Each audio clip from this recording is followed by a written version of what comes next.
گرمی صرف آپ کو نہیں لگ رہی, ہمیں بھی لگ رہی ہے. جب سے میں نے گرمی کے فضائل سنائے ہیں نا, اس وقت سے مجھے کچھ زیادہ ہی لگ رہی ہے.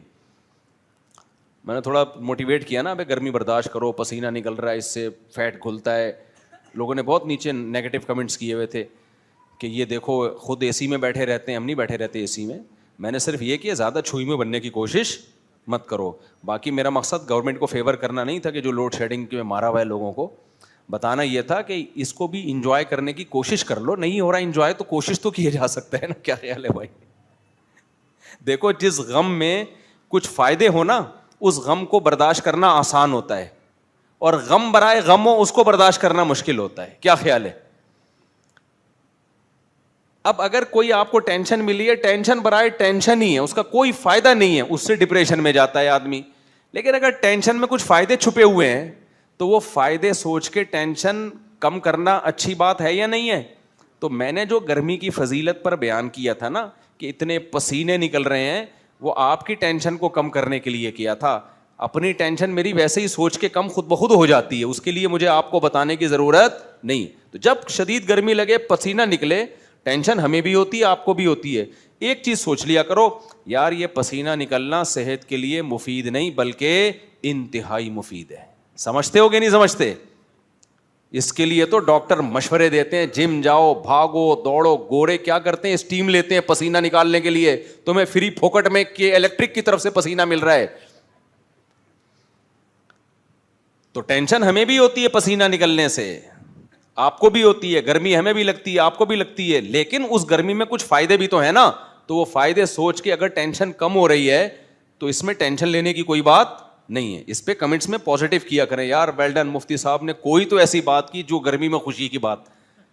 تو پسینہ نکلنے سے واقعی بہت فائدہ ہوتا ہے, تھوڑا نہیں ہوتا, بہت زیادہ ہوتا ہے. گرم علاقے کے لوگوں کی عمریں لمبی ہوتی ہیں کیونکہ ان کی باڈی میں فلیکسیبلٹی زیادہ ہوتی ہے. آپ کو پتہ ہے ہارٹ اسپیشلسٹ ڈاکٹر سے میں نے سنا, جو آغا خان میں بہت بڑے ہارٹ اسپیشلسٹ ہیں, سردیوں میں فالج, بلڈ پریشر, ہارٹ اٹیک یہ کیسز زیادہ ہیں. سمجھتے ہو کہ نہیں سمجھتے؟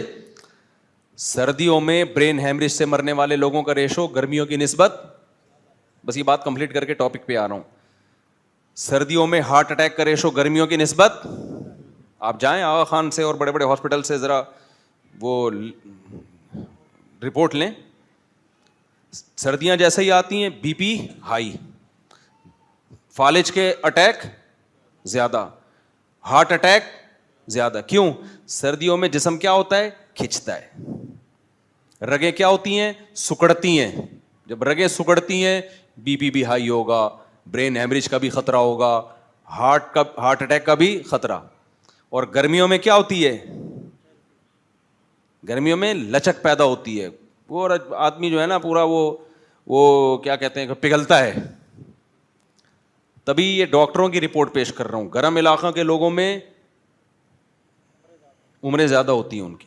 آپ کہہ سکتے ہو یورپ امریکہ میں اور ٹھنڈے علاقوں میں تو بہت اب گوروں کی لمبی لمبی عمریں ہو گئی ہیں. وہ پھر موسم کی وجہ سے نہیں, انہوں نے اپنی صحت کو مینٹین بہت ضرورت سے زیادہ کیا ہوا ہے, بہت زیادہ ناپ تول کے کھاتے پیتے ہیں.